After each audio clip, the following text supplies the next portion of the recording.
Welcome to an episode of Behind the Scenes, a weekly program unveiling the biggest political developments in Somali politics. I'm Sultan Mohammed, your host and producer here on HORUFADHI Media.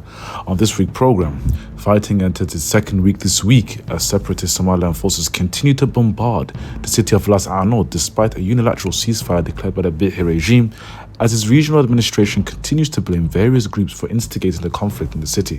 What are the latest developments and how has the world reacted to this act of attrition? This is the topic on the program today. We hope you found this program very informative. Please like, share, and for similar content, do subscribe to HORUFADHI Media. Also, do subscribe to HORUFADHI Media Group second channel, known as HORUFADHI TV, where you are currently watching this program, and where you can find other exclusive programs such as Mahahi Salah and the African Weekly Roundup, among others. And last but not least, do follow myself, Sultan Mohammed, Suleiman Hashi, Yassine Abdi, and the wider HORUFADHI Media team on our social media platforms that should appear on the screen any moment. Let's get straight into it.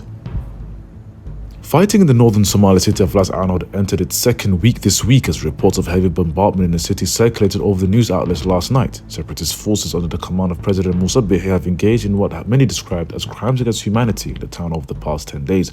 Mohammed Farah, a local doctor at Las Anod Hospital, informed media outlets that at least 50 people were killed in the fighting over the few days.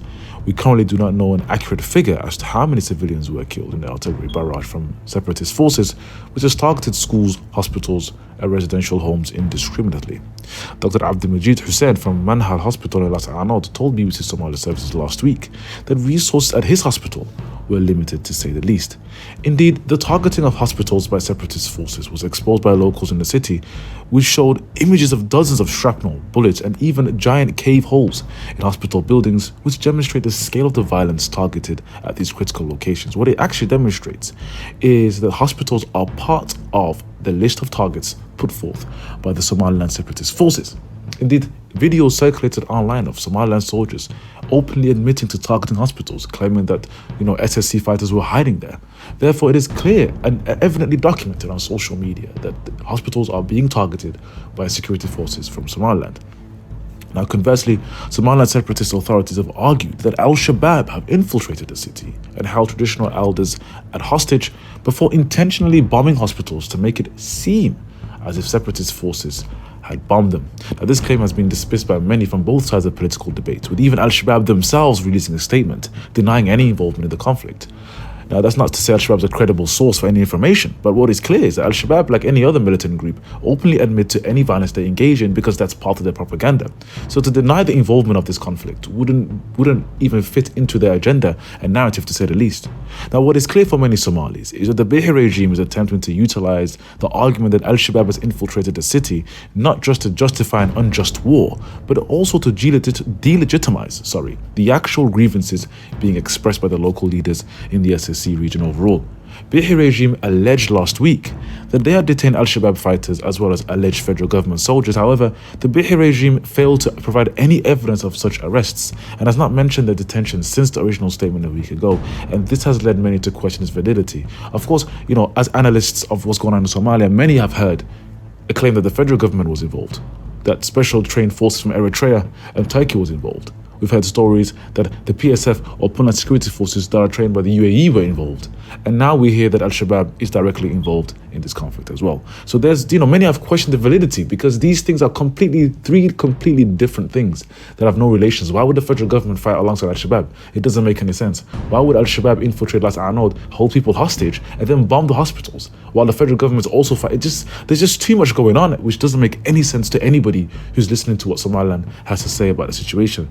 Now, despite the lack of evidence for any of these alleged claims, the separatist administration has been supported by a known Horn of Africa political analysts that have been previously sentenced via absentia by the court in Benadir in Mogadishu. For example, Rashid Abdi and the Sand Research Group, led by Matt Bryden, have been accused of espionage in Somalia for years, including stealing state secrets.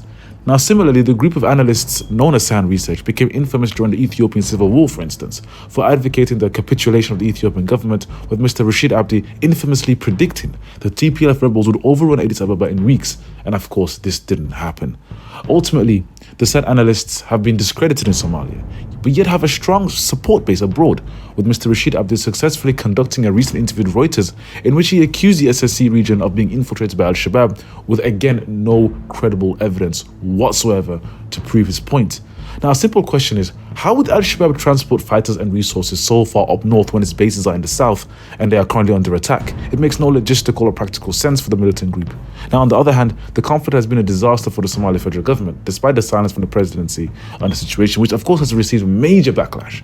President Hassan Sheikh Mahmoud has traveled to Rome, Italy, where he's taking part in a number of international summits, and many have criticized his lack of public, at least, statements, his lack of public will to resolve the issue, aside from being what many have described as a spectator, because he's argued for both sides to actually calm the situation down, but he hasn't actually addressed any of the issues being raised by either side. Now, last week, the Somali National Disaster Management Agency traveled to Las Anod via Garowe to deliver emergency aid supplies to victims of the violence being conducted by the separatist regime in Hargeisa, while also airlifting dozens of severely injured casualties as hospitals continue to be targeted. So what is the latest news in the city? Well, separatist Somaliland authorities declared a unilateral ceasefire Friday last week in an attempt to defuse the tensions. Now, many were shocked as the Bihi regime had initially begun hostilities following the joint statement released by clan elders in which they claimed the SSC region was part of the federal government of Somalia. Of course, if many of you do not know, the Somaliland region has self-declared itself independent, has been seeking independence, so to speak, since the early 90s to no avail, and it claims the entirety of the former British protectorate as part of its territory. And of course, this doesn't equate to anything because the people in the region didn't accept any kind of British rule. There was by force, it was colonialism. And the SSC region are one of the backbones to Somali patriotism and nationalism, who have fought both in the 1920s against the British, and now they're fighting here today for Somali unity. So indeed, why has Somaliland even declared a unilateral ceasefire? Now, reports emerged from Hargeisa indicate that the following a statement released by the mayor of Las Anod, a mayor who was appointed via the Somaliland system last week, in which he denied the presence of any terrorist organization in the city and actually accused his own authority of bombarding public buildings. The international community quickly applied heavy pressure on the Bihi regime to declare ceasefire because it proved to the international community that this is the mayor of Las Anod. This man was part of the separatist Somaliland system, and he stepped out of that system and accused his very own regime or government of bombing its own cities and buildings in Las Anod, as well as bombing civilian targets, which was contradictory to what the Bihi regime was saying, which was that they were targeting terrorist buildings. And of course, the mayor himself said that there was no terrorist presence in Las Anod. And this, of course, twisted or at least put a major dent in the narrative being pushed by the Bihi regime. Now, indeed, the ceasefire was not implemented, as the basic point of the SSC argument is that the separatist aggressive Somaliland forces must withdraw entirely from the region to have an actual civilian discourse on the future of the region. Of course, having the presence of soldiers that killed civilians literally a month ago during protests and now have literally bombarded the city and flattened it out would be illogical to obtain peace. How can you expect traditional elders in Sol, Sanag or Ain to come out and sit with Somaliland officials while soldiers are surrounding them with guns? It doesn't make any sense. And there have been conflicting reports on how the ceasefire was broken.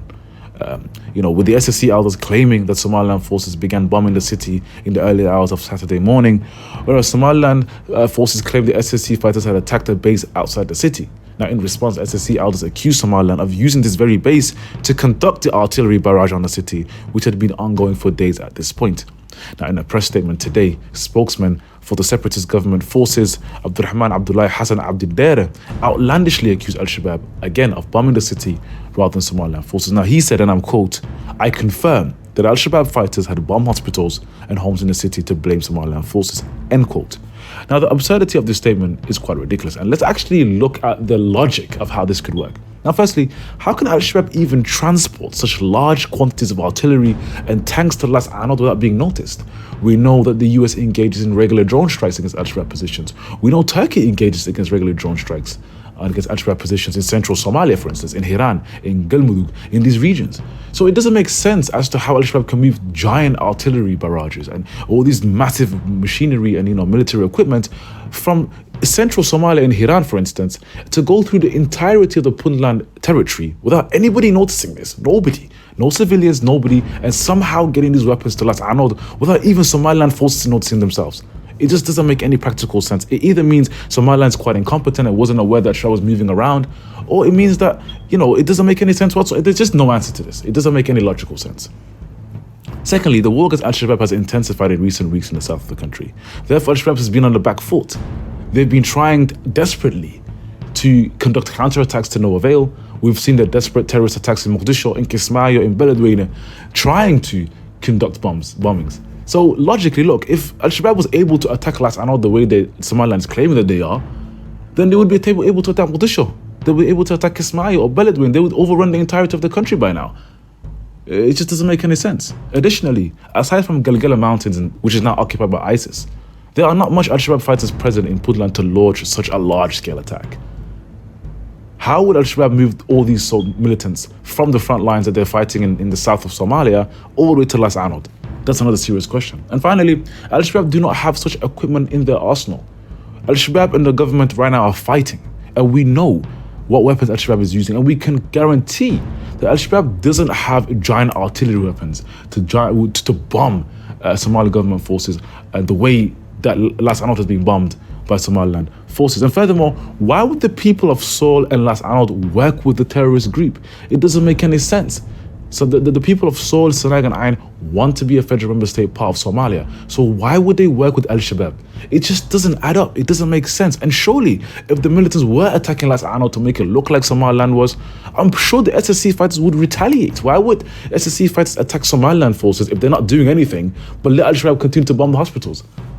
It's just practically, logically, it's an insult to one's intelligence, to be honest. And to make matters worse, the Bihi regime recently accused Eritrea, Turkey, and former President Mohamed Abdullahi Farmajo of orchestrating a full-scale war against the separatist forces. This statement came only 2 days prior to the statement released today, a statement they immediately backtracked on and have been ridiculed on Somali social media. What is clear is that the Bihi regime is attempting to find any workable narrative to justify events currently unfolding in Las Anod. You see, Bihi understands that the decisions taken by Hargeisa right now are negatively impacting any aspiration of recognition that they seek. The narrative that militants are camping in the city not only completely delegitimizes the SSC plight, but it also enables Somaliland to continue obtaining international support while secretly crushing any rebellion against its secessionist agenda in the Seoul and Sinai region. The question is, when will the international community actually condemn the clear crimes against humanity that's currently ongoing in Las Anod? What is clear to the West and the international community is that war crimes that are ongoing in Africa and the Middle East do not have as much significance as what is going on elsewhere in the world. We remember when Russia, for instance, was accused of bombing a hospital in Syria. The entire globe, well, the West at least, condemned this. It's clear that they selectively and cherry-pick particular events to benefit their narrative.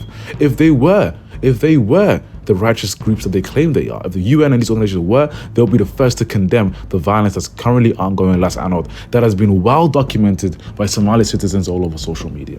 That is the truth.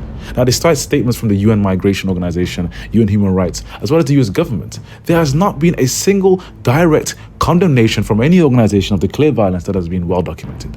We all remember the level of involvement the West and the UN had during the federal elections that took place in Mogadishu last year. Constant statements and meetings with officials to influence the outcome. We remember this. They will meet this official. They will meet this minister. They would meet this candidate. They would meet this candidate. Constantly interfering in Somalia's internal affairs. Why can we not have the same level of commitment from the international community on the violence in Las Anod and on the war against Al-Shabaab, the things that actually matter to the Somali people? That's a serious question that the president of Somalia, Hassan Sheikh Mohamud, who is in charge of this government, should be answering, because the international community are not the government of this country. Hassan Sheikh is the president of this country. So what does that mean? That means that he needs to go out and obtain the international support, pressure international organizations. That's what he needs to do. But unfortunately, we're not getting this. And this is a serious question and a serious, serious failure from Villa Somalia. The biggest challenge Hassan Sheikh Mohamud has faced in his presidency so far, because Al-Shabaab isn't the biggest challenge. Al-Shabaab has been in Somalia for decades. It's nothing new. The war against Al-Shabaab has been continuous for a decade. It's not a challenge for Hassan Sheikh Mohamud. He continues the work that was done by the previous president. But the issue of Las Anod is a challenge. It's a difficult one. And if Hassan Sheikh Mohamud has decided to flee and run to Rome rather than face the music, then it's going to be a dent on his credentials and his legacy as president of Somalia.